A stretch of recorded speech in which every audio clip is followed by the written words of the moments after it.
मजीद wait करने की हमें जरूरत नहीं है। हम लोग अपना सेशन जो है वो स्टार्ट करते हैं, और जो हमने कल किया था, आई थिंक प्रोडक्ट रोल था, उसको मैं दोबारा आपको एक्सप्लेन कर देती हूँ।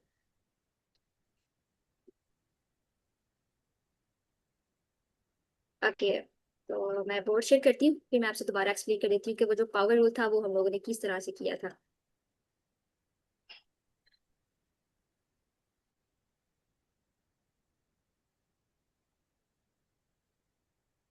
इससे पहले मुझे आप बता दें का मैथ कैसा है।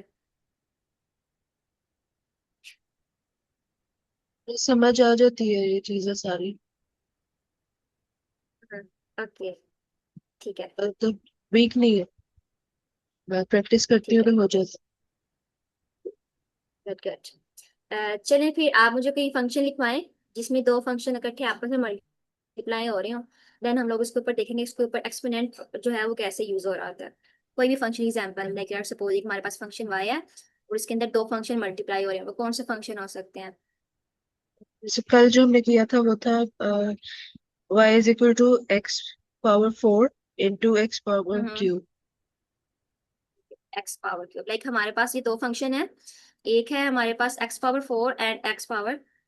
एक फंक्शन ये है और दूसरा फंक्शन ये है। हम लोग ने जब इसका डेरिवेटिव लेना है तो हम लोग दो फंक्शन इकट्ठे मल्टीप्लाई कर, दोनों इकट्ठा हम लोग जो है ना वो नहीं ले सकते हैं। तो हमें क्या करना पड़ेगा, इसका डेरिवेटिव लेने के लिए, लाइक इसका समझ लें कि एक रूल है, ये एक फार्मूला है कि जब हमने अगर इसका with respect to x derivative लेना है, तो जो पहले वाला फंक्शन है ना उसको हम लोग एज इट इज रखेंगे। लाइक x⁴ जो है ये एज इट इज आएगा। और जो डेरिवेटिव का रूल है ना, पावर रूल, वो इसके ऊपर अप्लाई होगा कि हम लोग कहेंगे कि पहले वाला फंक्शन ऐसे ही रहने दो, लेकिन जो दूसरी वाला फंक्शन है ना उसका डेरिवेटिव लेके दो।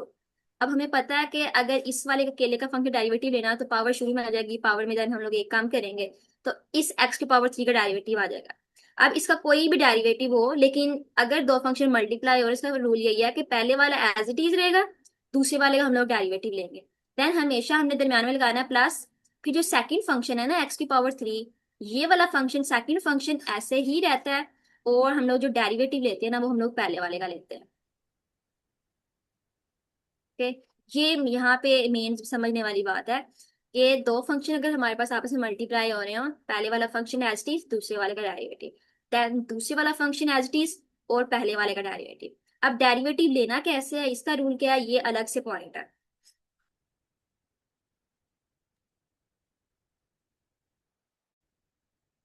ओके ठीक है, ये क्लियर हो गया। ओके, अब यहाँ पे देखिए, अगर हम लोग x⁴ एज इट इज रहेगा, इसका डेरिवेटिव ले, तो इसकी पावर जो है वो स्टार्ट में आ जाएगी। चलिए फिर लगा कर बोलते हैं 3, और इसकी पावर में एक अगर हम लोग कम करेंगे 3 से -1, तो इसका आंसर आ जाएगा ऐसे करके। Then plus x⁴ as it is रहेगा, और x⁴ का डेरिवेटिव क्या रहेगा।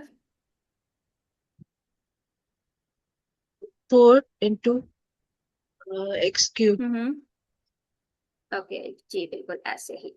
तो ये डायरेक्ट, अब हम लोग इसको सिंपलीफाई कर देंगे, दोनों को मल्टीप्लाई करना है तो मल्टीप्लाई कर दें, लाइक ये 3 है, x⁴ एंड x2 को हम लोग एज इट इज लिख सकते हैं, और फिर +4, और x⁴ एंड x⁴ इसको एज इट इज लिख सकते हैं।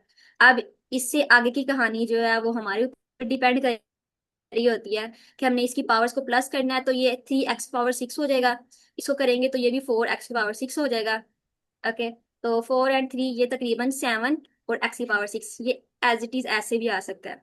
और अगर हम लोग इसको सिंगल फंक्शन में भी ट्रीट करना चाहें, लाइक x⁴ और x⁴ है, तो ये दोनों मिलके 4 और 3 मिलके ये बना देंगे x⁴ ओके।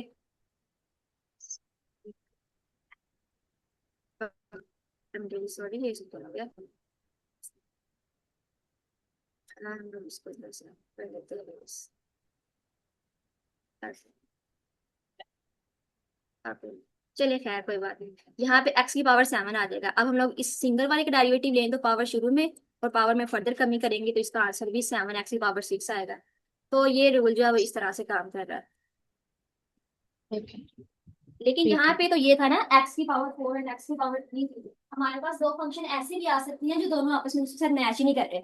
लाइक एक हमारे पास एक्सपोनेंशियल फंक्शन है x⁴, और दूसरा हमारे पास जो है वो लोगारिथमिक फंक्शन आ सकता है, जैसे यहाँ पे log और x एज इट इज, या x⁴ ऐसा जाता है। लाइक यहाँ पे x⁴ नहीं, x⁴ और log x⁴। अब ये दो फंक्शन है, दोनों की टाइप अलग अलग है। अब इनके लिए हमें ये मेथड लाजमी अप्लाई करना पड़ेगा।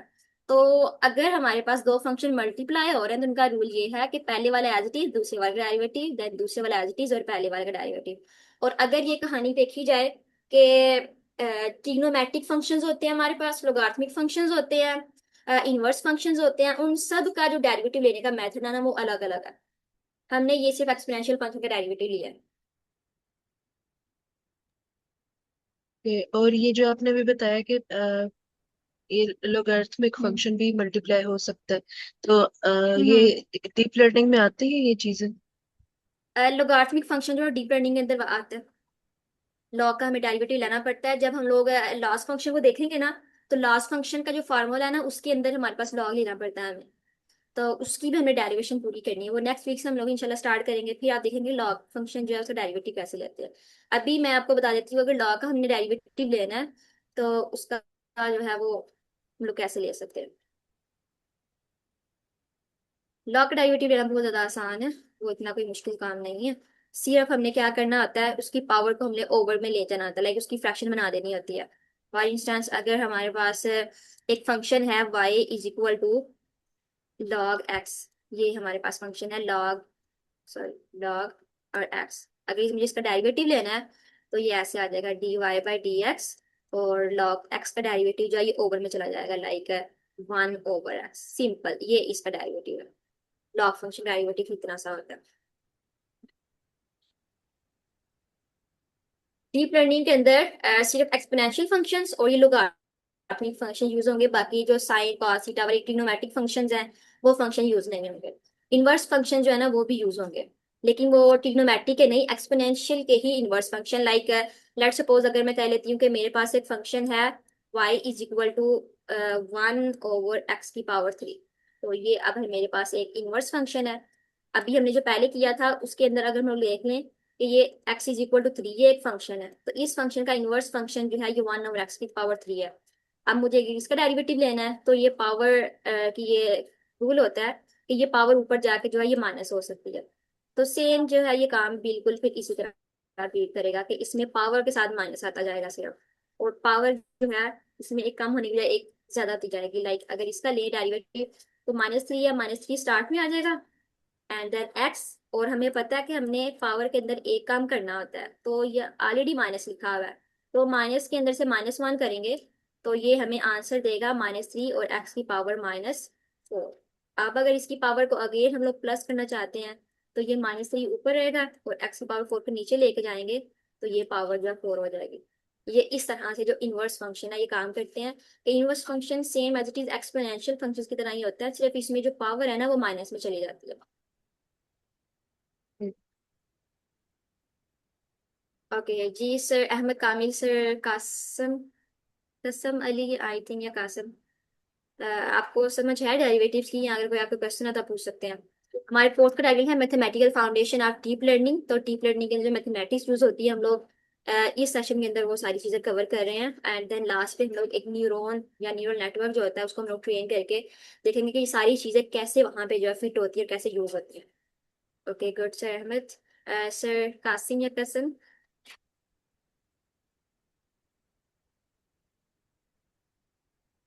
ओके, आई होप के आपको ये समझ आ चुकी होंगी।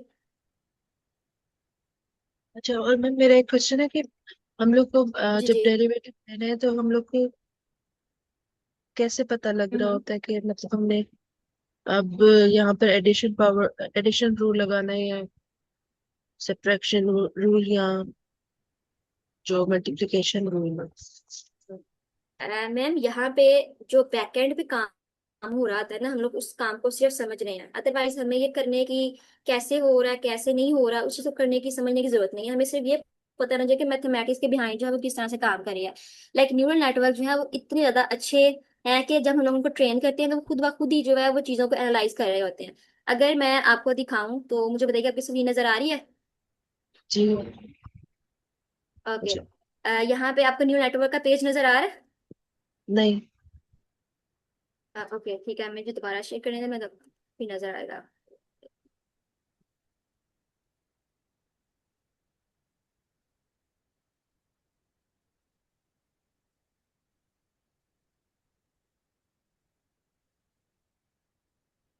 जी, अब आपको नजर आ रही है स्क्रीन न्यूरल नेटवर्क की?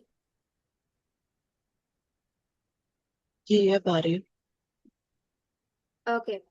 ओके, तो ये देखें, ये हमारे पास जो है वो न्यूरॉन्स है, और ये पूरा जो है हमारा एक मॉडल है। तो इसके बिहाइंड पे जो काम हो रहा है हमें उसका नहीं पता। फॉर इंस्टेंस, अगर ये मेरे पास एक डाटा है, और इस डाटा को मैंने क्लासीफाई करना है कि इसके अंदर से ब्लू डाटा और जो येलो डाटा, मुझे इसको अलग अलग करके बता दो, दिखा दो कि वो किस तरह से उसको अलग कर ले, क्लासीफाई कर रहा है। अब इसके अंदर कौन सा फंक्शन यूज हो रहा है, कौन सा फंक्शन यूज नहीं हो रहा है, मेथड कौन सा यूज कर रहे हैं, हमें नहीं इसका पता। हम लोग सिर्फ इसको रन कर देते हैं और ये काम जो है करना शुरू कर देते हैं। ये देखिए, इसलिए इस तरह से क्लासीफाई किया। अब ये जो है ना, ये सारा फंक्शन ही क्रिएट कर रहा है, और इसने इसको क्लासीफाई करके दे दिया। अब जितना बैकएंड पे काम हुआ है वो हमें नहीं पता, अब उसने कैसे किया कैसे नहीं। ये तो है एक टेंसर फ्लो बैकग्राउंड। अगर हम लोग इसको, इसी काम को पाई टॉर्च के साथ करें ना, पाई टॉर्च एक लाइब्रेरी है पाइथन की, जो कि हमें न्यूरल नेटवर्क को खुद से सक्रिय ऐसे अगर हम लोग उसको बनाना चाहते हैं तो हमें ये फैसिलिटी प्रोवाइड करती है। तो उसके अंदर ना हम लोग सिर्फ उसको ये कहते हैं कि इसका डेरिवेटिव निकाल दो, इसका ये कर दो, अब तुमने ये करना है, फंक्शन जो है वो ये है। हम लोग सिर्फ उसको फंक्शन बता देते हैं कि लाइक अगर मैं इस मॉडल को देखूँ ना, तो ये मॉडल मेरा फंक्शन ही है। लाइक अगर मैं कह लूँ कि मेरा फंक्शन जो है ना वो ये है, y is equal to x+1, और इसको मैं ये कहती हूँ कि इसको रियल वर्ल्ड एग्जाम्पल के अंदर देखें, तो मैं कहती हूँ कि स्टूडेंट का डाटा है मेरे पास। ये स्टूडेंट की जो है वो मार्क्स हैं, उनके स्टूडेंट के मार्क्स के अंदर एक 1 को ऐड करके मुझे बताओ कि स्टूडेंट जो है वो पास होगा या फेल होगा। ये जो वाई है ना, ये मुझे प्रिडिक्ट करके बताएगा कि स्टूडेंट पास है या फेल है। और इसको मैं मार्क्स दूंगी, और मार्क्स की बेस के ऊपर वो इसके अंदर 1 ऐड करके मुझे बताएगा कि स्टूडेंट पास है या फेल है। तो अब ये जो फंक्शन है ना, सिर्फ मुझे इसका पता है कि ये मेरा न्यूरल नेटवर्क है, इसका ग्रेडियंट कैसे लेना है कैसे नहीं लेना है, ये तो बहुत सिंपल सा है। अब इतने मतलब डिफिकल्ट टाइप के या कम्प्लेक्स टाइप के हमारे पास फंक्शन आ सकते हैं, न्यूरल नेटवर्क आ सकते हैं, मॉडल्स आ सकते हैं। हम इसका फंक्शन का आइडिया नहीं होता, लेकिन हम लोग उसके ऊपर जो डेरिवेटिव्स होते हैं, चीजें है ना, कैलकुलेट कर रहे होते हैं। तो हम लोग उस पाई टार्गेट से भी कमांड देते हैं कि इसका डेरिवेटिव फाइंड करके दो, मुझे इसका ग्राफ चाहिए, मुझे ये चाहिए। हम लोग सिर्फ उसको इतना सा बता देते हैं, वो सारी चीजें हमें प्रोवाइड करता जाता है। तो हमारे लिए काम जो है वो आसान हो जाता है। तो बैकएंड पे जो काम हो रहा था उसको मजीद समझने की हमें जरूरत नहीं पड़ती है। तो ये है कि डेरिवेटिव कैसे काम कर रहा होता है। हमारा मेन पर्पस ये है कि डेरिवेटिव को देखे कि काम कर रहा है। अदरवाइज न्यूरल नेटवर्क के अंदर इतने डीप फंक्शन जो है वो किस तरह से काम कर रहे हैं, उसकी हर एक फंक्शन की अंडरस्टैंडिंग को समझना हमारे लिए जरूरी नहीं है। हमारे लिए सिर्फ जरूरी ये है कि डेरिवेटिव हम लोग कैसे लेते हैं, और डेरिवेटिव का न्यूरल नेटवर्क के अंदर रोल क्या है, और ये किस तरह से जो है वो काम कर रहे होते हैं।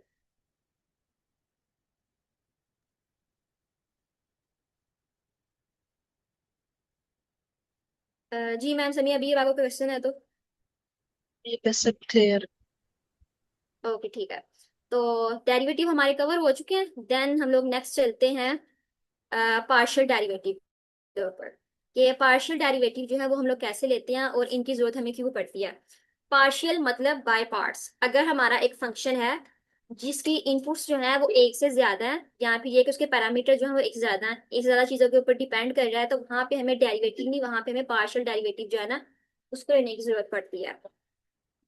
लेट्स सपोज कि अगर हमारा फंक्शन है एफ, और ये डिपेंड कर रहा है एक्स और वाई दो इनपुट्स के ऊपर, तो यहाँ पे हमें पार्शियल डेरिवेटिव की जरूरत पड़ेगी। ओके। तो अगर हम लोग इसको देखेंगे ये किस तरह से काम कर रहा होता है, तो मैं बोर्ड शेयर करके तो हम लोग देखते हैं कि ये किस तरह से जो है वो हमारी, हम लोग इसको ले सकते हैं।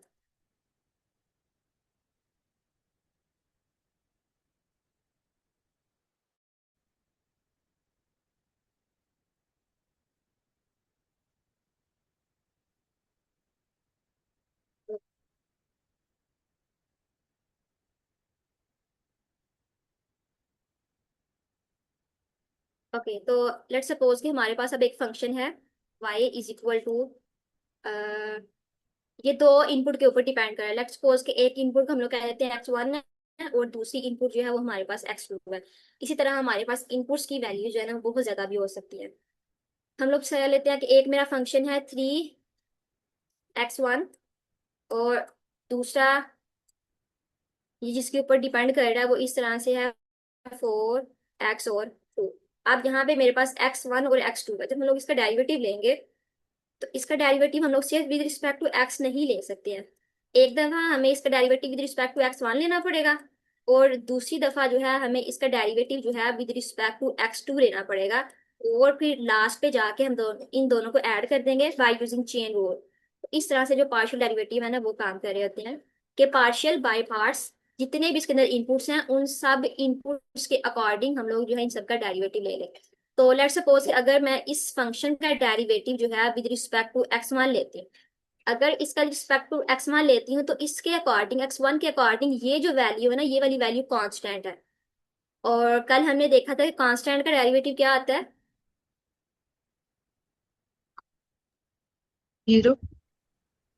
जी बिल्कुल, कांस्टेंट का डेरिवेटिव हमारे पास 0 होता है। ओके। तो अगर यहाँ पे 3 है और हमने ये भी देखा था कि अगर हम लोग x1 का derivative with respect to x1 ही ले रहे हैं, लाइक ऐसा ऐसी इनपुट जिसकी इनपुट के अकॉर्डिंग उसमें हम देख रहे हैं कि क्या चेंजिंग आई है, तो वो चेंजिंग जो है उसका आंसर मैंने आपको बताया था कि हमेशा 1 होता है। और 1 क्यों होता है कि ऐसी इनपुट जिसकी जिसके अंदर हम लोग चेंज लेना चाह रहे हैं उसी के अकॉर्डिंग, तो वो चेंज जो है ना वो हमेशा 1 के अकॉर्डिंग जो है वो आता है, लाइक उसकी वैल्यू जो हमेशा 1 होती है।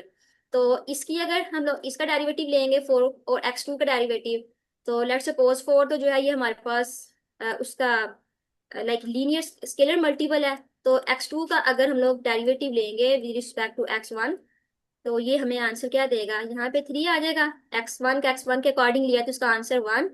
और यहाँ पे आ जाएगा 4। और x1 का भी रिस्पेक्ट टू x2 लिया, x2 का भी रिस्पेक्ट टू सॉरी x1 लिया, तो इसके अकॉर्डिंग इसमें कोई चेंजिंग नहीं आई, तो यहाँ पे इसका आंसर हो जाएगा 0। तो 3 1 टाइम 3। तो इसका मतलब ये है कि जो dy/dx है इसका इसके अकॉर्डिंग जो डेरिवेटिव है ना वो 3 आया। सिमिलरली हमें इसका डेरिवेटिव लेना है विद रिस्पेक्ट टू x2। अभी हम लोग x2 के अकॉर्डिंग लेंगे तो तो ये जो x1 है ना इसके अकॉर्डिंग इसके अंदर चेंज जो है वो नहीं आएगा, तो वो 0 हो जाएगा। और इसके अकॉर्डिंग लेंगे x2 के अकॉर्डिंग तो आ जाएगा 1। तो इसको हम लोग देखें तो ये 3 इसके साथ जो है स्केलर मल्टीपल है इसका। और हम लोग यहाँ पे डेरिवेटिव लेंगे कि x1 के अंदर चेंजिंग आ रही है विद रिस्पेक्ट टू x2, और प्लस 4। और यहाँ पे x2, और x2 के अंदर हम लोगों ने चेंजिंग करनी है with respect to x2। Okay. अब यहाँ पे 3 x1 के अंदर चेंजिंग रिस्पेक्ट टू x2 वो नहीं आई तो वो आ जाएगी 0। एंड देन यहाँ पे 4, और इसके अंदर इसकी चेंजिंग आ गई है 1, तो इसका आंसर जो है वो हमारे पास आ जाएगा 4। तो पार्शियल डेरिवेटिव जो है वो इस तरह से लेते हैं। अब इन दोनों के अंदर जो हमारे पास एक नॉर्मल डेरिवेटिव होता है, ऑर्डिनरी डेरिवेटिव और पार्शियल डेरिवेटिव, इन दोनों के अंदर जो डिफरेंस है वो ये है कि जो ऑर्डिनरी डेरिवेटिव है वो हम लोग तब लेते हैं जब हमारे पास इनपुट की वैल्यू ओनली 1 है। और अगर हमारे पास इनपुट की वैल्यू एक से ज्यादा है, मल्टीपल इनपुट्स हैं, तो हमें पार्शियल डेरिवेटिव लेना पड़ता है। और पार्शियल डेरिवेटिव को डिनोट करने के लिए ना हम लोग ये वाला पार्शियल की सिंबल जो है वो ये लगाते हैं। और अगर ऑर्डिनरी का लेना है तो हम लोग यहाँ पे टी लगाते हैं। यहाँ पे आपकी अंडरस्टैंडिंग के लिए कि मतलब अभी आप थोड़ा कंफ्यूज ना हो जाए, तो मैंने इसको टी लाइक ऑर्डिनरी डेरिवेटिव जो था ना उसी की सिंबल यूज की है। तो पार्शियल डेरिवेटिव जो है वो इस तरह से काम करता है कि हम लोग बाय पार्ट्स हर एक इनपुट के अकॉर्डिंग जो है उनका डेरिवेटिव लेके लास्ट पे हम लोग क्या करते हैं, अगर हमने कंबाइन इफेक्ट देखना है तो हम लोग चेन रूल लगा के इन दोनों की वैल्यूज को जो है वो देख लेते हैं। चेन रूल जो है इसके बाद हम लोग करेंगे जब आपको पार्शियल डेरिवेटिव की पूरी अंडरस्टैंडिंग हो जाएगी। तो अभी अगर आपको पार्शियल डेरिवेटिव समझ आ गई है तो हम लोग एक और प्रैक्टिस एग्जाम्पल जो है वो कर लेते हैं। और अभी अगर आपकी इसके अंदर कोई प्रॉब्लम है तो आप पूछ लें, या कुछ आपने ऐड करना है तो आप कर सकते हैं।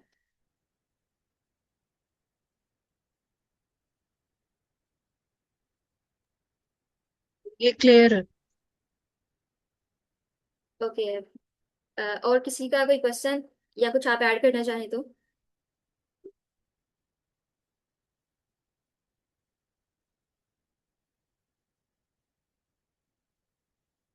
ओके। तो नेक्स्ट हम लोग एक और फंक्शन ले लेते हैं जो कि 2 3 इनपुट्स के ऊपर डिपेंड हो। लाइक लेट सपोज के y है हमारे पास, और y जो है y की बजाय हम लोग ये कह लेते हैं कि z हमारे पास फंक्शन है और z हमारे पास x और y के ऊपर डिपेंड है। लाइक z हमारे पास फंक्शन है और लेट सपोज के 3x² ये हमारे पास एक इनपुट है। देन दूसरी इनपुट हमारे पास 4 और y3 ये है। लाइक एक हमारे पास फंक्शन है जो x और y दो इनपुट्स के ऊपर डिपेंड है। अगर हम लोग इन दोनों की वैल्यू देंगे तो हमें जी का आंसर आएगा। अदरवाइज अगर सिर्फ एक्स की वैल्यू देंगे तो वाई जो है वाई इक्वेशन ही ट्रीट कर हमें कुछ भी प्रिडिक्शन लाइक उसकी नहीं होगी। तो ये जी एक फंक्शन है जिसकी दो इनपुट्स हैं, लाइक एक है एक्स टू और दूसरी है वाई थ्री।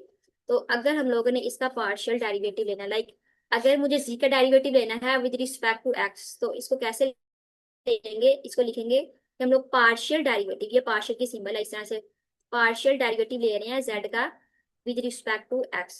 तो अगर हम लोग एक्स के रिस्पेक्ट इसका डेरिवेटिव ले रहे हैं तो यहाँ पे लिखेंगे थ्री स्केलर मल्टीपल है पार्शियल ओवर पार्शियल एक्स, और यहाँ पे जो पार्शियल हम लोग किसका ले रहे हैं, एक्स स्क्वायर का ले रहे हैं।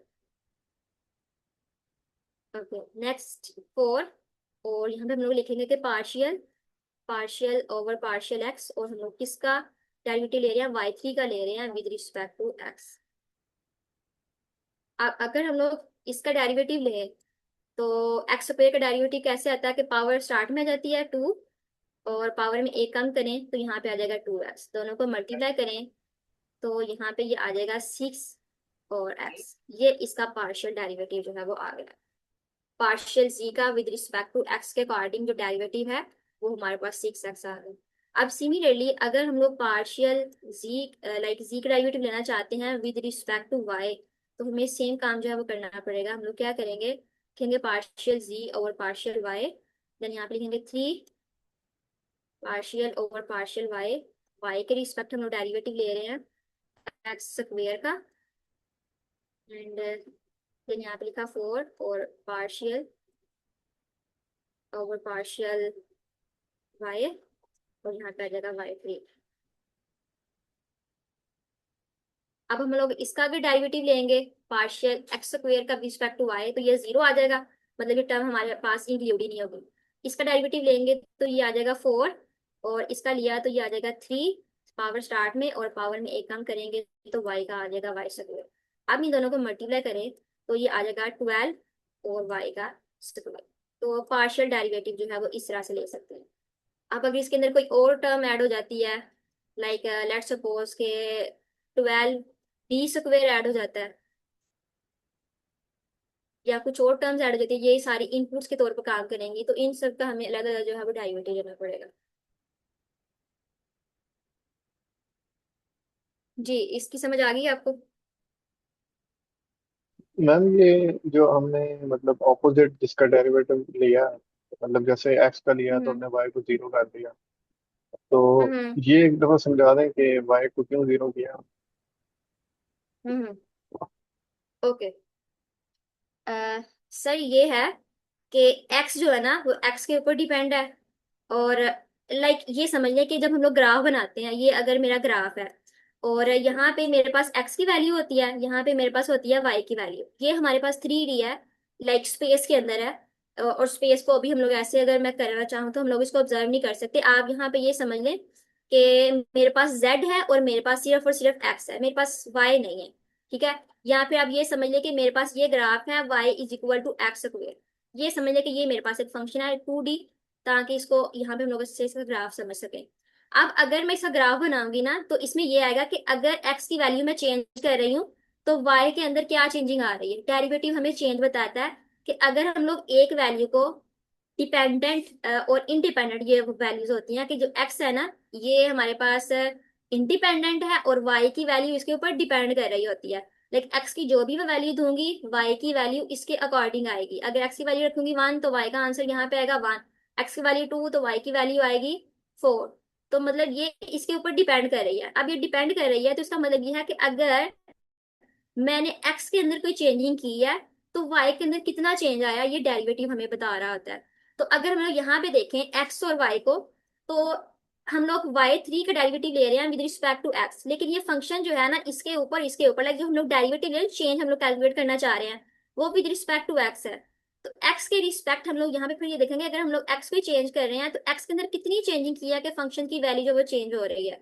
तो हमने एक्स के अकॉर्डिंग वाई के अंदर चेंज हमने यहाँ पे प्रिडिक्ट नहीं किया, बल्कि ये हमारा जो फंक्शन था ना जी, इसके अंदर हमने एक्स का चेंज दिया विद रिस्पेक्ट टू एक्स।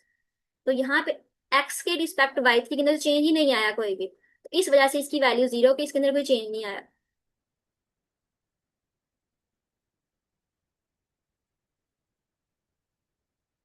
अच्छा, अगर मुझे लगा है थोड़ा सा ये कंफ्यूज हो गए हैं आप ज्यादा क्योंकि ये वाला फंक्शन अलग से था, ये वाला फंक्शन अलग से था, और यहाँ पे हम लोग इसको नहीं कर सकते। मैं इसको दोबारा एक्सप्लेन कर देती हूँ।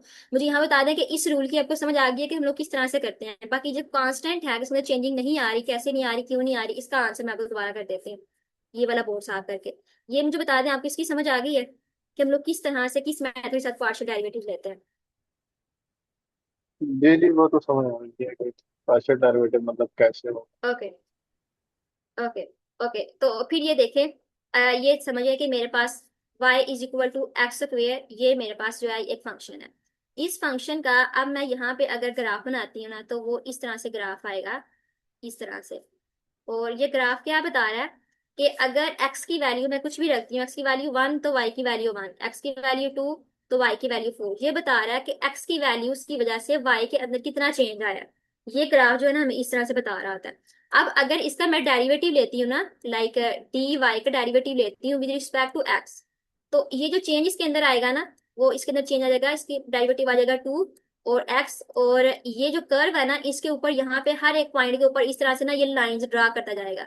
ये जो ग्राफ ने छोटे छोटे पॉइंट से मिलकर बना है, और इसके हर एक पॉइंट के ऊपर छोटी छोटी लाइंस ड्रा करता जाएगा, और ये 2x है ना, ये लाइंस को शो कर रहा है। अब यहाँ पे देखिए, अगर एक और टर्म मैं ऐड कर देती हूँ, लेट्स सपोज कि वो जो टर्म है ना, वो बी स्क्वेयर है।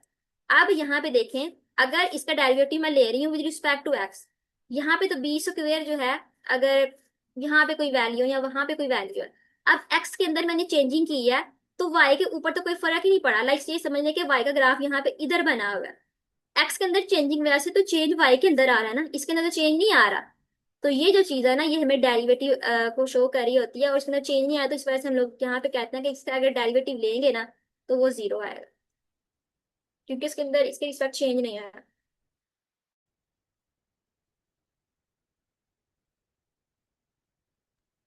सही है, आई सही। होप कि अब क्लियर होगा आपसे। ओके हाँ जी, हाँ। ओके ठीक है। ओके ठीक है, तो हम लोग चलते हैं दोबारा अपनी प्रेजेंटेशन की तरफ, स्लाइड्स पे। और पार्शियल डेरिवेटिव जैसे वो बस यही होते हैं कि पार्शियल डेरिवेटिव हमें तब लेने होते हैं जब हमारे पास इनपुट की वैल्यू एक से ज्यादा होती है।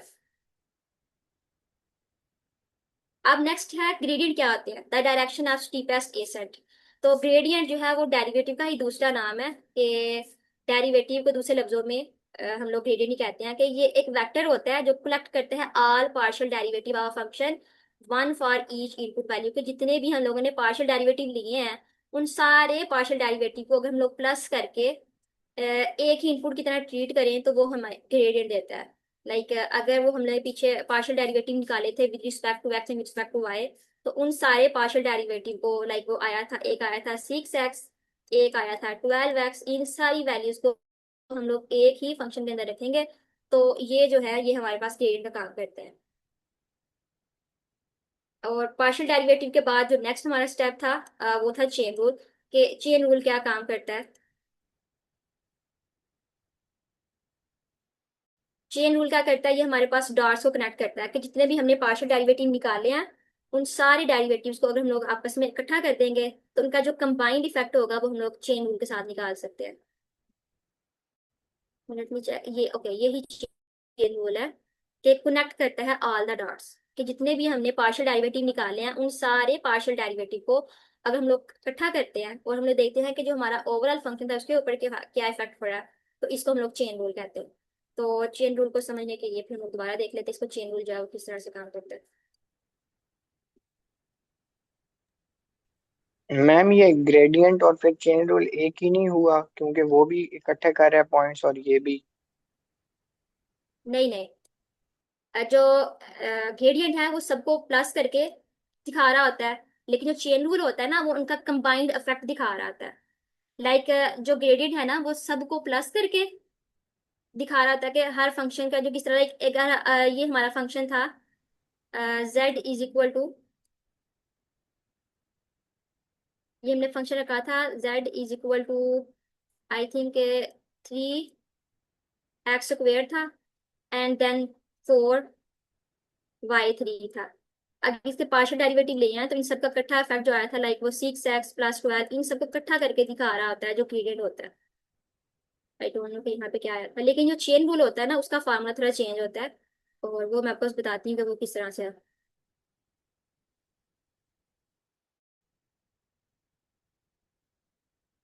ओके, चेन रूल को समझने के लिए इसका फार्मूला ये है कि लेट्स सपोज कि अगर मेरे पास ये वाला फंक्शन था g is equal to 3x² and +4y⁴। अब मैं ये चाहती हूँ कि डेरिवेटिव मुझे निकालना है जी का, लेकिन जी का डेरिवेटिव निकालना है मुझे विद रिस्पेक्ट टू एक्स। अब अगर हम लोग इसके पार्शियल डेरिवेटिव ले रहे हैं, तो इसका जो पार्शियल डेरिवेटिव है ना वो क्या आया था, एक minute, like partial derivative of z with respect to x, I think ये हमारे पास आया था 6x। 6x है। और हम्म हम्म और अगर इसका लिए तो ये आया था partial derivative of z with respect to y, ये हमारे पास आया था 12y²। 12y अब स्क्वायर। चेन रूल जो है ना, जी जी, चेन रूल जो है ना ये मुझे बताएगा कि इस x का y के रिस्पेक्ट कितना चेंज आया है, इस y का अगर कोई और इनपुट है तो उसके रिस्पेक्ट कितना चेंज आया है। ये सारे जो चेंजेस है ना, लाइक इनपुट का इनपुट से क्या रिलेशन है, इस इनपुट का अगली वाली इनपुट से क्या रिलेशन है, इन चीजों को देखने के लिए हमारे पास चेन रूल होता है। तो अगर लाइक मैं ये चाहती हूँ कि मैं ये देखूं कि y के अंदर x के रिस्पेक्ट जो है वो कितना चेंज आया है, तो इसके लिए फिर हमें करना पड़ेगा लाइक पार्शियल, एक मिनट जरा, partial y, like let suppose का आप ये कर ले partial y over partial z, और इसको हमें मल्टीप्लाई करना पड़ेगा इसके साथ partial z over partial x के साथ। तो यहाँ पे अगर देखें तो इनकी वैल्यू समझने की यहाँ पे कट सकती है, तो partial y by partial x इस तरह से आ जाता है।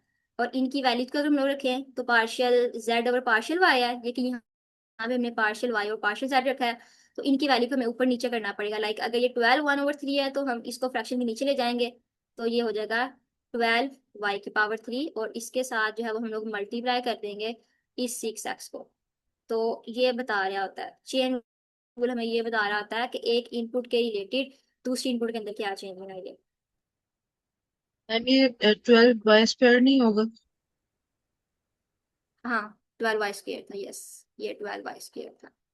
ओके, कोई और क्वेश्चन हम लोग इसको देख के कर लेते हैं।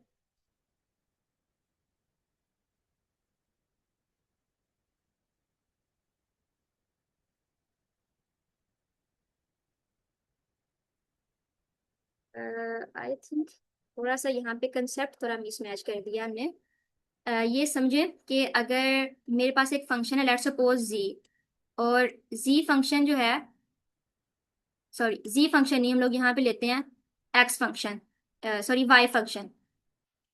लेट्स सपोज कि y फंक्शन जो है वो इस तरह से है z² एंड z² +5। अब ये जो z² फंक्शन है ना ये किसी और वेरिएबल के ऊपर डिपेंड कर रहा है, लाइक फंक्शंस के अंदर फंक्शंस होते हैं, और z की जो वैल्यू है ना वो z एक फंक्शन है वो जो डिपेंड कर रहा है x के ऊपर, और इसकी वैल्यू क्या हो सकती है, लेट्स सपोज कि वो है x² +5। जी बिल्कुल, चेन रूल जो है ना इस तरह से काम करता है, सॉरी वो मैंने गलत आपको बता दिया। जो हमारे पास चेन रूल होता है ना वो हम लोग तब अप्लाई करते हैं कि जब हमारे पास एक फंक्शन होता है, वो एक फंक्शन आगे वाली किसी और इनपुट के ऊपर जो है वो डिपेंड कर रहा होता है। तो फिर हम लोगों ने देखना होता है कि इस फंक्शन के अंदर इसकी वजह से क्या चेंज आया, और इसके अंदर जो चेंजिंग हमने ऑब्जर्व करनी है ना वो इसके अंदर भी चेंजिंग से हमने ऑब्जर्व करनी होती है। देन अगर ये वैल्यू किसी और के ऊपर डिपेंड कर रही होती है तो उसके अंदर हमने चेंज करना होता है, फिर इन सब के कंबाइंड इफेक्ट को हमने देखना है, तो ये वाला जो था ना ये चेन रूल होता है। अब अगर मैं इसकी वैल्यू निकालूंगी ना कि dy और इसका चेंज लूंगी विद रिस्पेक्ट टू z, अब जो z है ना इसका चेंज मैं डायरेक्टली नहीं निकाल सकती हूँ, इसको निकालने के लिए मुझे इसका जो है वो डेरिवेटिव लेना पड़ेगा, एंड देन उसके बाद हम लोग दोनों को इकट्ठा कर देंगे, तो ये हमें बताएगा कि चेन रूल जो है वो किस तरह से काम कर रहा है और किस तरह से हम लोग कंबाइन कर रहे होते हैं चीजों को। लाइक अगर हम लोग इसका डेरिवेटिव लेते हैं y का विद रिस्पेक्ट टू z, तो इसकी वैल्यू आ जाएगी 2z, और 5 का डेरिवेटिव आ जाएगा 0। और अब अगर इसका मैं डेरिवेटिव लेती हूँ तो इसका डेरिवेटिव मुझे लेना पड़ेगा विद रिस्पेक्ट टू x, और इसका डेरिवेटिव आ जाएगा 2 और x। अब मुझे जो डेरिवेटिव निकालना है ना, मुझे डेरिवेटिव निकालना है y का विद रिस्पेक्ट टू x क्या आएगा। तो इसके लिए जो हमें चेन रूल लगाना पड़ेगा, और चेन रूल इस तरह से लगेगा, ये फार्मूला इस तरह से होता है कि dy बाई डी एक्स ये बराबर होगा dy बाई डी जी के।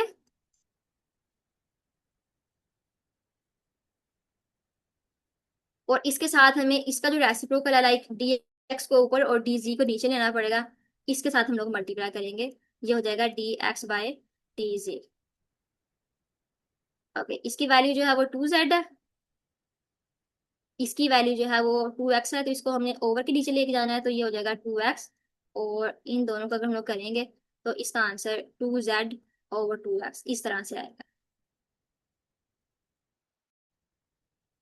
इस तरह से देखना होता है कि y के अंदर x के रिस्पेक्ट जो है वो क्या चेंज आ रहा है।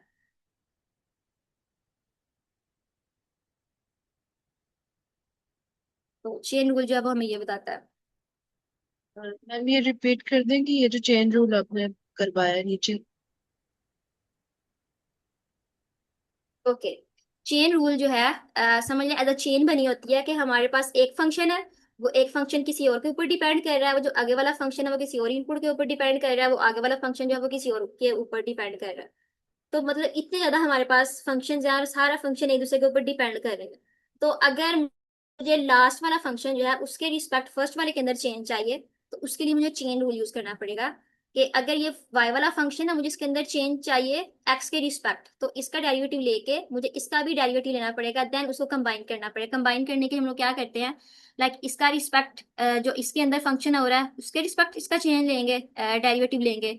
इसका जो चेंज आएगा वो x के रिस्पेक्ट आएगा, इस तरह लेंगे, एंड देन जब चेन रूल लगाएंगे तो चेन रूल का फॉर्मूला ये होता है कि अगर मुझे इसका चेंज इसके रिस्पेक्ट चाहिए तो इसकी वैल्यू और इसकी वैल्यू जो नहीं इसका रेसिप्रोकल लेना पड़ेगा। लाइक ये है d y by d x, मुझे इसकी वैल्यू चाहिए तो d y by d g, और यहाँ पे d y by d g, और यहाँ पे सॉरी यहाँ पे d z by d x, ये इस तरह से आना था। और इस तरह से ये डी से कैंसिल हो आ जाता है, और d y by d x इस तरह से आता है। तो सॉरी यहाँ पे 2x जो था वो एस से एज इट इज आना था 2x, और टू जब मल्टीप्लाई करेंगे तो यहाँ पे 4z और x इस तरह से जो है ये चेन रूल काम कर रहा था। आई थिंक मैं थोड़ा सा कंफ्यूज कर रही हूँ, अगर आप में से किसी को कोई आइडिया है तो आप ऐड कर सकते हैं कुछ।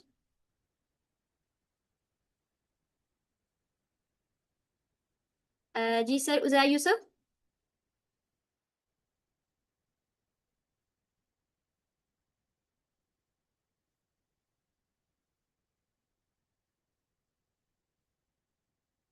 सर जीशान आप। नहीं नहीं मैम, क्लियर है। हम्म, ओके, ठीक है। तो ये था जो हमने इस वीक में कवर करना था कि डेरिवेटिव जो है वो न्यूरॉन या न्यूरल नेटवर्क के अंदर किस तरह से इस्तेमाल होते हैं, और इनका फंक्शन क्या है, इसके पीछे मैथमेटिक्स जो है वो किस तरह से बिहार इसके यूज हो रही होती है। तो कोई आपका क्वेश्चन है, या पीछे वाले वीक के रिलेटेड या इस वीक के रिलेटेड हमने क्या किया, किस तरह से किया सारा, तो आप पूछ सकते हैं। ये मैम आपने कनेक्शन जो है उसके साथ न्यूरल नेटवर्क के साथ ये शुरू में तो नहीं एक्सप्लेन कर दिया था लेक्चर के? जी सर, वो एक्सप्लेन कर दिया था, लेकिन अभी हमारे पास टाइम है तो मैं उसको दोबारा एक्सप्लेन कर देती हूँ। हाँ जी, वो कर दें क्लियर। ओके।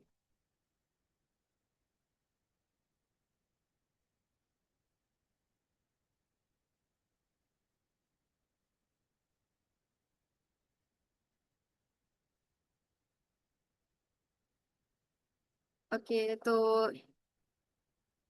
अगर सर आप यहाँ पे देखें, आपको स्क्रीन नजर आ रही है? जी जी। ओके, तो ये समझ लें ये हमारा एक न्यूरॉन का नेटवर्क का एक मॉडल है, हमारा न्यूरल नेटवर्क का एक मॉडल है। यहाँ पे इसमें ये सारे न्यूरॉन्स हैं, ये इसकी इनपुट लेयर है, और ये जो है ना ये इसकी आउटपुट लेयर है। हम लोग इससे काफी ज्यादा काम कर सकते हैं अगर हमने दो चीजों के दरमियान क्लासिफिकेशन करनी है। लाइक मुझे ये जानना है कि कौन सी पिक्चर जो है वो डॉग की है, कौन सी पिक्चर जो है वो कैट की है, इसको क्लासिफिकेशन कहते हैं। अगर मुझे कुछ प्रिडिक्शन करनी है तो वो अलग से कंसेप्ट आता है। तो ये हमारे पास डाटा सेट होता है, और डाटा सेट जो है इसकी बेस के ऊपर हम लोग उसको डाटा देते हैं, उसके ऊपर हम लोग उसको ट्रेन कर रहे होते हैं।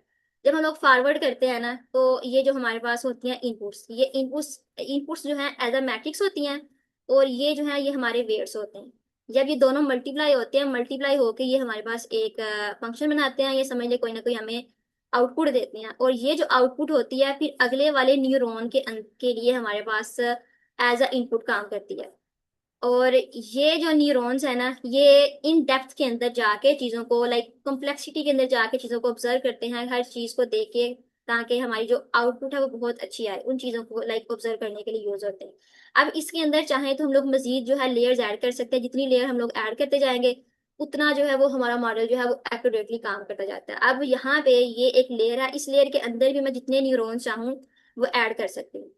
और ये जो न्यूरॉन्स है ये हर एक जो है एक दूसरे के साथ कनेक्शन बनाएंगे, बिल्डअप करेंगे। अब जब यहाँ पे हम लोग फॉरवर्ड काम कर रहे होते हैं ना, तो यहाँ पे हमारे पास लीनियर अलजेब्रा के कंसेप्ट है ना यूज होते हैं, कि वेक्टर क्या होता है, मैट्रिक्स क्या होती है, टेंसर क्या होता है, देन हम लोग उनके ऊपर एडिशन सब्ट्रैक्शन ये सारा काम करके किस तरह से ये फॉरवर्ड में जाके हमारे पास जो है वो प्रिडिक्शन करते हैं। लाइक लेट सपोज कि अगर हमारे पास अ, हमने यही क्लासिफाई करना है कि कौन सी जो इमेज है वो डॉग की है और कौन सी इमेज जो है वो कैट की है।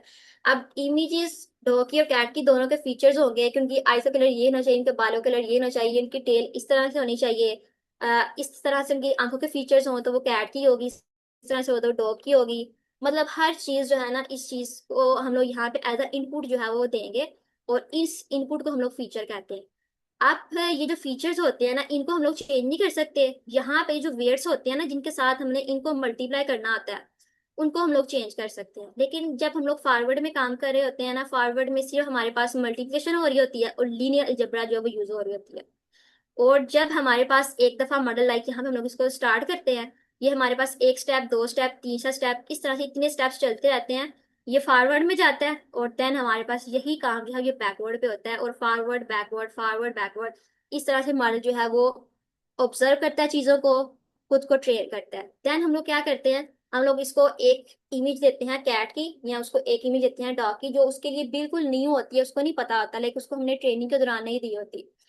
अब हम लोग उसको इमेज देते हैं, अगर तो इस इमेज के अंदर से वो हर चीज को लाइक मैच करके उसकी कैलकुलेशन करके हमें बताता है कि हाँ जी ये वाली फीचर जो है इसको इस तरह से करके उसने बताया कि ये इमेज जो है वो कैट की है। तो अगर वो वाकई कैट की हो तो मतलब उसने प्रिडिक्ट अच्छा किया, अगर उसने लाइक वो कहे कि नहीं ये इमेज कैट की नहीं है डॉग की, तो उसने प्रिडिक्ट जो है वो अच्छा नहीं किया। अब यहाँ पे कहानी ये होती है कि जब हम लोग फॉरवर्ड में जा रहे होते हैं ना, तो हमारे पास लीनियर अलजेब्रा यूज होती है। लेकिन जब हम लोग बैकवर्ड में जाते हैं उसको ट्रेनिंग करने के लिए, ट्रेन करने के लिए, तो हमारे पास जो है वो कैलकुलस यूज होती है। और कैलकुलस के वो कंसेप्ट जो कि चेंज को शो करने के लिए, लाइक डेरिवेटिव क्या होता है, पार्शियल डेरिवेटिव क्या होते हैं, और चेन रूल किस तरह से काम कर रहा था। अब यहाँ पे देखें, तो अगर हमारी ये वाली फाइनल प्रेडिक्शन है, अब इस प्रेडिक्शन ने यहाँ पे बैकवर्ड जाना है और इसने कहना है कि लाइक यहाँ पे अगर आप देखें तो यहाँ पे लॉस जो है ना वो 2 आ रहा है, और ट्रेनिंग के ऊपर उसका कोई लॉस नहीं है। हमें हमारी जो कोशिश होती है ना वो कम से कम ये होती है कि हम लोग इस लॉस को इतना मिनिमाइज कर लें कि हमारा मॉडल जो है वो 100% तो नहीं, लेकिन नियरली 100% जो है वो बिल्कुल एक्यूरेट हमें प्रिडिक्शन करके दे। तो अगर हम लोग अपने मॉडल को इतना ट्रेन कर लें कि उसकी प्रिडिक्शन जो है ये जो काम कर रहा है वो 100% या उसके नियरली दे, तो हम कहते हैं हमारा मॉडल बहुत अच्छा ट्रेन हुआ है। तो जब हम लोग फिर बैकवर्ड पे जाते हैं ना, वो अपनी चीज़ों को ट्रेनिंग के दौरान वो अपनी चीज़ों को एडजस्ट करता है। लाइक इन चीज़ों को तो हम लोग चेंज नहीं कर सकते, लेकिन अ, अपने लॉस को कम करने के लिए इन पैरामीटर्स को ना उसको बार बार चेंज करना पड़ता है, उसको चेंज करना पड़ता है कि यहाँ पे अगर मेरे पास ये वाली इनपुट थी, इस इनपुट के साथ अगर मैं ये वाला नंबर मल्टीप्लाई करूंगा तो मेरा लॉस जो है वो कम हो जाएगा। इसके साथ वो एक और नंबर को मल्टीप्लाई करता है, उसके बाद उसका लॉस कम हो जाता है। तो ये जो हमने देखना होता है ना कि जो हमारे पैरामीटर्स इनको हमने किस तरह से अपडेट करना है, इनकी वैल्यूज को हमने किस तरह से चेंज करना है, इसकी वैल्यू कितनी होनी चाहिए, ये सारी चीजें जो है ना ये डेरिवेटिव हमें बता रहा होता है। अब यहाँ पे अगर हम लोग एक यहाँ पे एक लेयर देखें, ये एक लेयर है, ये एक लेयर है, ये एक लेयर है। अब ये जो नेटवर्क है ना ये इसकी हिस्ट्री नोट करेगा, स्टोर कर लेगा, इसकी हिस्ट्री स्टोर कर लेगा, इसकी हिस्ट्री, इसकी हिस्ट्री। अब इस पॉइंट तक जाने तक ना ये सब की हिस्ट्री को स्टोर करके, तो इन सब के जो डेरिवेटिव उसने चेंज किए हैं ना, इसने वैल्यू यहाँ पे चेंज करनी है, उन सब को एज अ चेन रूल जो है वो कंबाइन करके बताएगा कि ये वाली वैल्यू इस चीज के ऊपर डिपेंड है। लाइक जितनी भी हमने प्रोडिक्शन की है बैकएंड पे तो डिपेंड X1 और X2 के ऊपर कर रही है, बाकी हमने वैल्यूज यहाँ पे नहीं ली।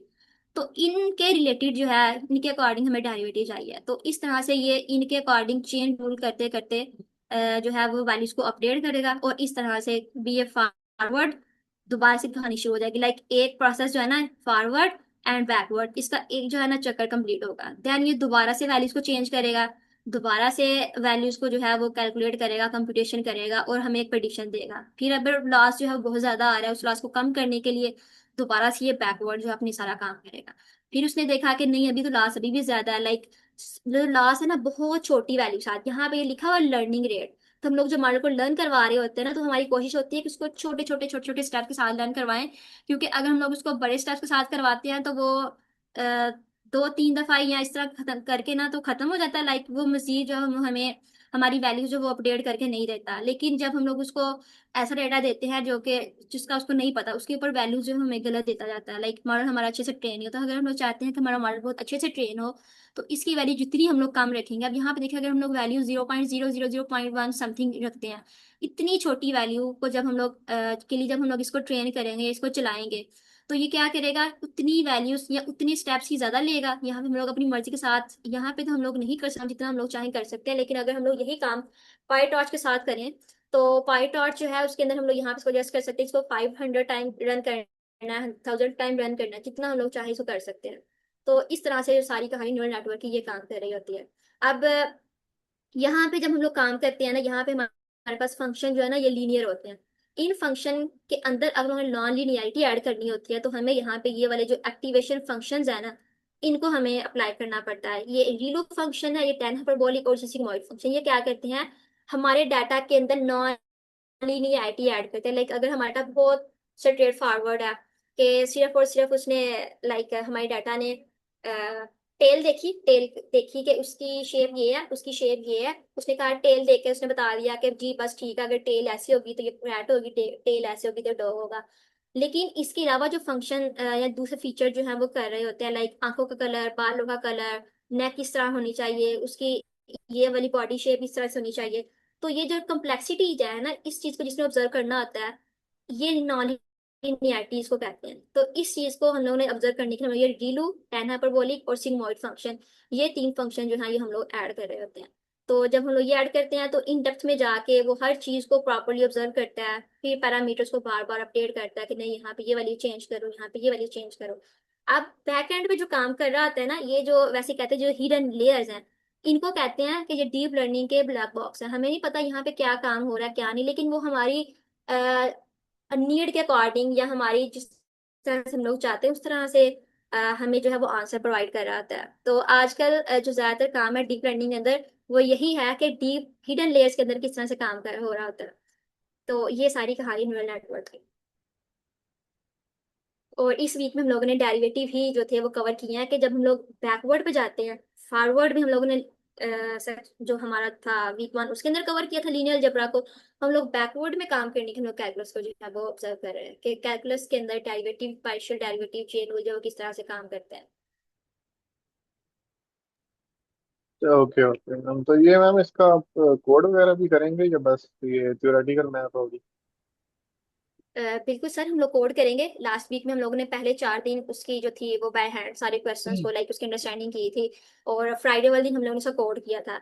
लेकिन आज हमारा अभी आई थिंक थर्ड डे है, तो हमारा ये जो है कैलकुलस का काम खत्म हो गया। कल इंशाल्लाह हम लोग इसका जो है वो कोड राइट करेंगे।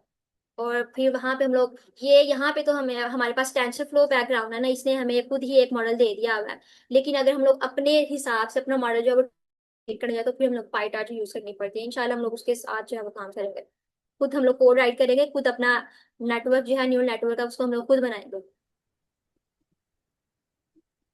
सही है सही। तो ये मैम आप पाइट और हम्म। यूज कर रहे हैं तो उसमें तो सब कुछ मतलब इम्प्लीमेंटेड होता है पहले से, तो उसमें विजुअलाइज कर सकते हैं। पाई टॉर्च, पाई हाँ जी, टॉर्च मतलब सर। ये, हाँ जी हाँ जी, पाइट और जो हम्म। आप यूज कर रहे हैं। नहीं सर, अभी तो पाई टॉर्च नहीं, ये तो अभी टेंसर फ्लो बैकग्राउंड, ये सिर्फ अंडरस्टैंडिंग के लिए नहीं पिक्चर के किस तरह से न्यूरल नहीं, नेटवर्क कोडिंग के होते लिए, हैं।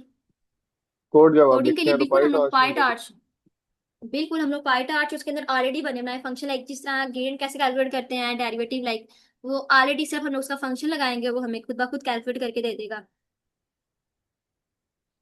तो उसमें जी विजुअलाइजेशन तो नहीं ना होगी कि हम किस तरह डेरिवेटिव निकाल रहे हैं इस तरह। मेरे माइंड में ये था कि आप शायद उसको इस डेरिवेटिव और ये चीज मतलब स्क्रैच से इम्प्लीमेंट करेंगे और न्यूरल नेटवर्क मतलब खुद बनाएंगे। जी सर, वो पार्ट हम लोग बनाएंगे, लेकिन अगर आप ये चाहते हैं कि हम लोग हर एक लेयर के ऊपर हम लोग इसका डेरिवेटिव लेके देखेंगे ये किस तरह से जो है वो हो रहा है, आप इस तरह से कह रहे हैं कि नहीं नहीं, मैं डेरिवेटिव को कह हम रहा लोग हूँ कि ऑब्जर्व करें, पाइटॉर्च में विजुलाइज तो करें। पाइटॉर्च में तो सब कुछ इम्प्लीमेंटेड है ना, मतलब हम्म इंटरनली आपने बस वो लेयर लिख देना होता, लेयर बन गई और इस तरह आगे चलते हम्म जाओ। हम्म तो मैं ये कह रहा था कि आप शायद हम्म लाइब्रेरी के बगैर न्यूरल नेटवर्क बनाएंगे, सर लाइब्रेरी के प्योर बगैर तो पॉसिबल कैसे हो सकता है? लाइक पाइथन की एक लाइब्रेरी जब उन्होंने हमें दी है पाइटार्च, तो उसके बगैर हम लोग इसको कैसे कर सकते हैं? पाइथन में प्योर, क्योंकि वो भी तो तो किसी ने लिखी है ना प्योर, मतलब हम्म स्क्रैच से ही लिखी है, वो बनी बनाई तो नहीं थी ना। तो हम्म वो मतलब उसमें सारी बात है, आप कुछ चीजें जिस तरह डेरिवेटिव का जो कोड है वो आप बेशक कॉपी पेस्ट हम्म कर दें, क्योंकि वो सारी बात है, एक फार्मूला है, उसकी कैलकुलेशन है, वो लिखने की जरूरत नहीं है। तो उसमें ये होता है कि अच्छा सर, विजुअलाइजेशन जरा ज्यादा अच्छी होती है। हम्म तो पाइटार्च और पाइथन क्या दोनों अलग अलग चीजें हैं? आई थिंक ये पाइटार्च जो है ये एक लाइब्रेरी है जो हम लोग जिस तरह नमपाई है और वही सीसी मैं कह लर्न रहा है, हूँ कि पांडास लाइब्रेरी है। जो होती है उसमें पहले से इम्प्लीमेंटेड हम्म होता है ना सारा कुछ। अब आप बिल्कुल वहां पे डेरिवेटिव बिल्कुल। तो नहीं लिखेंगे बनाएंगे, तो वो आप मतलब जो आपके पास लेयर लिख देंगे वो लेयर बन जाएगी, उसमें बस आप एक्टिवेशन फंक्शन डाल देंगे और लर्निंग रेट और ये चीजें, तो वो खुद ही सारा जी जी हो जाएगा। वो आप मतलब जी जी। लाइब्रेरी यूज करना सिखा रहे होंगे। लेकिन यहाँ पे क्योंकि ये हम्म कोर्स है ना मैथमेटिकल फाउंडेशन का, तो हम्म इसमें हम्म मतलब मेरे माइंड में ये, मेरे अकॉर्डिंग, सारी बात हर किसी की अपनी ओपिनियन हो सकती है, तो मेरे अकॉर्डिंग ये कि हम्म अगर बेटर हम्म ये होता कि आप प्योर पाइथन में लिखते हैं, मतलब बगैर लाइब्रेरी यूज किए ना न्यूरल नेटवर्क को बनाते हैं। काफी सारी वीडियोस हैं यूट्यूब पे, अगर आप थोड़ा सर्च करेंगे ना तो लोगों ने बनाए हुए हम्म हैं। सारी बात है, थोड़ा हम्म कॉम्प्लिकेटेड होता है, टाइम लगता है, लेकिन उसमें लर्निंग बहुत ज्यादा होती है। हम्म। तो सर हम लोग इसको ऐसे भी कर सकते हैं पाइथन के अंदर, बजाय ये कि हम लोग उसका बना बनाया फंक्शन यूज कर रहे हैं, हम लोग उसकी बजाय खुद अपना फंक्शन वहां पे लगा सकते हैं कि इसका इस तरह से डेरिवेटिव फाइंड किया जा सकता है। लाइक अगर ये हम्म, फंक्शन था y is equal to 3x square, ये तो इसका डेरिवेटिव निकालने का कोई ना कोई तो वहां पे होगा ना मेथड, तो हम लोग लगा के लग स्क्रैच को भी कर सकते हैं। अभी हमने स्टार्ट नहीं किया, लेकिन इंशाल्लाह हम लोग कल अगर करेंगे तो मैं पाइथन के साथ को करूंगी, देखूंगी कि हम लोग बगैर किसी फंक्शन के उसका लाइक प्री डिफाइंड जो फंक्शन उसको यूज किए बगैर अगर हम करना चाहें तो देखेंगे इंशाल्लाह। जी जी सही है। हम्म।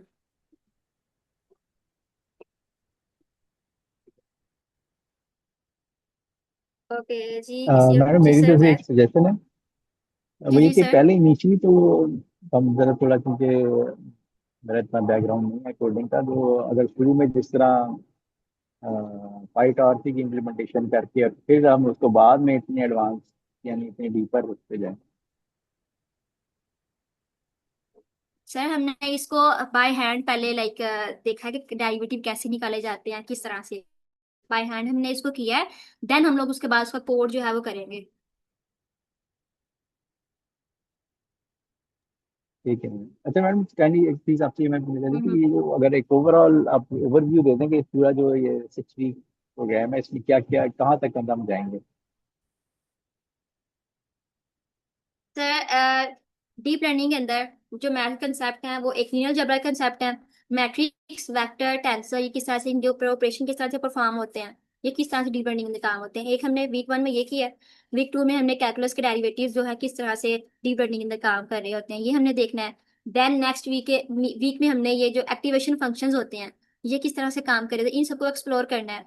देन उसके बाद हम लोगों ने जो, नहीं इससे पहले हम लोगों ने इसकी ऑप्टिमाइजेशन देखनी है कि ऑप्टिमम लाइक इनकी वैल्यूज को हम लोग क्या कर सकते हैं, किस तरह से ऑप्टिमाइज कर सकते हैं, ये हमने देखना है। देन इसके बाद एक्टिवेशन फंक्शंस को हम लोग देखेंगे। देन इसके बाद CNN और RNN इनको देखेंगे, और लास्ट पे हम लोग जो है इस न्यूरल नेटवर्क खुद से अपना बना के उसको मॉडल को ट्रेन करवाएंगे, एक प्रोजेक्ट जो हम लोग बनाएंगे।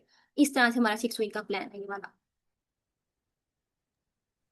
अच्छा मैडम, एक चीज मैंने आपसे पूछी थी कि जो फिजिक्स इनफॉर्म जी न्यूरल जी। नेटवर्क हैं इनका और ये आरएनएन और सीएनएन ये क्या मतलब बेसिकली कोई डिफरेंस है। सर न्यूरल नेटवर्क की टाइप्स होती हैं, कुछ जो है वो प्रिडिक्शन करने के लिए इस्तेमाल होते हैं, कुछ जो है वो क्लासिफिकेशन करने के लिए इस्तेमाल होते हैं। तो CNN और RNN इन्हीं की दो टाइप्स है, क्लासिफिकेशन करनी है तो CNN यूज करते हैं और प्रिडिक्शन करनी है तो RNN हम यूज करना पड़ता है रिग्रेशन के लिए। तो ये इसकी दो टाइप्स है। इसके अलावा एरर भी होता है जो आर्टिफिशियल न्यूरल नेटवर्क्स होते हैं।